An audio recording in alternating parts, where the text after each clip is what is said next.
Hello mga mare, samahay kami. Punta kaming Agos ngayon. Nasa kanto na kami ng Nara, Barangay Nara yan.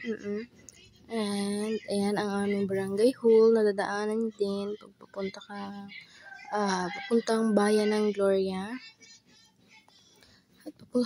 At bago kayo pumunta doon ay magpagasolina muna kami kasi walang gas. Okay, syempre naman alam pagasolina kang walang gas. Tiga.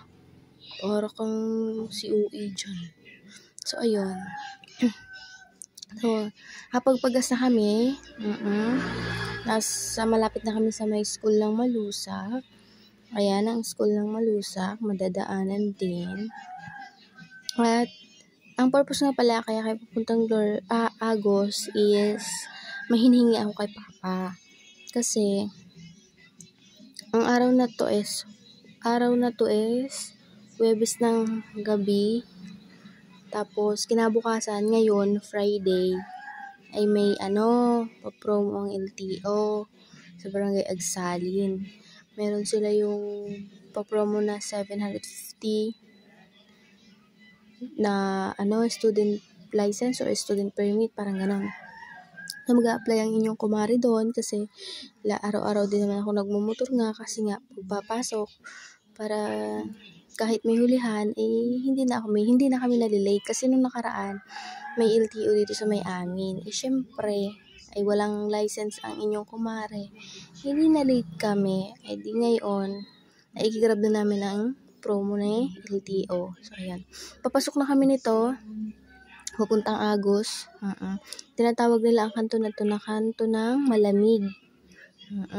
Dito yan bago dumating ng ng school, Central School ng Gloria, papasok sa kaliwa. Kaya kami tumawid kanina.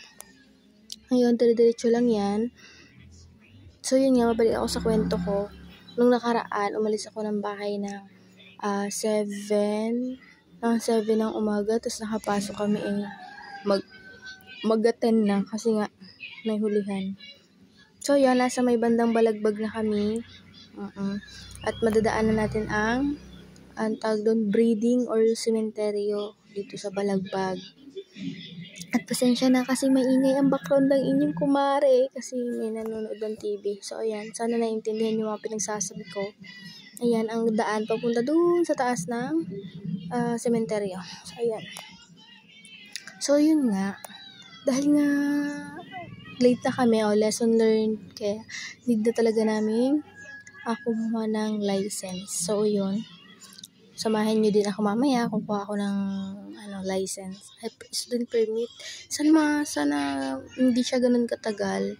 At sana makakuha talaga ako. So, ayun.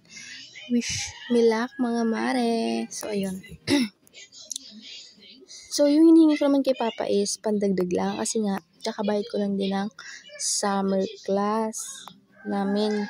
Actually, exam din namin kahapon. Kaya ang inyong kumari ay sa halip na makakapagawa pa ng ice candy pantinda ngayong araw, ay hindi nakakagawa kahapon kasi nga pagod na ang utak at ang sakit pa ng ulo ko, mga mare. So, ayun. Nandito na kami sa Barangay Agos, Sitio Azucena. Yes, Sitio Azucena po ang aming lugar dito sa Agos. Yan.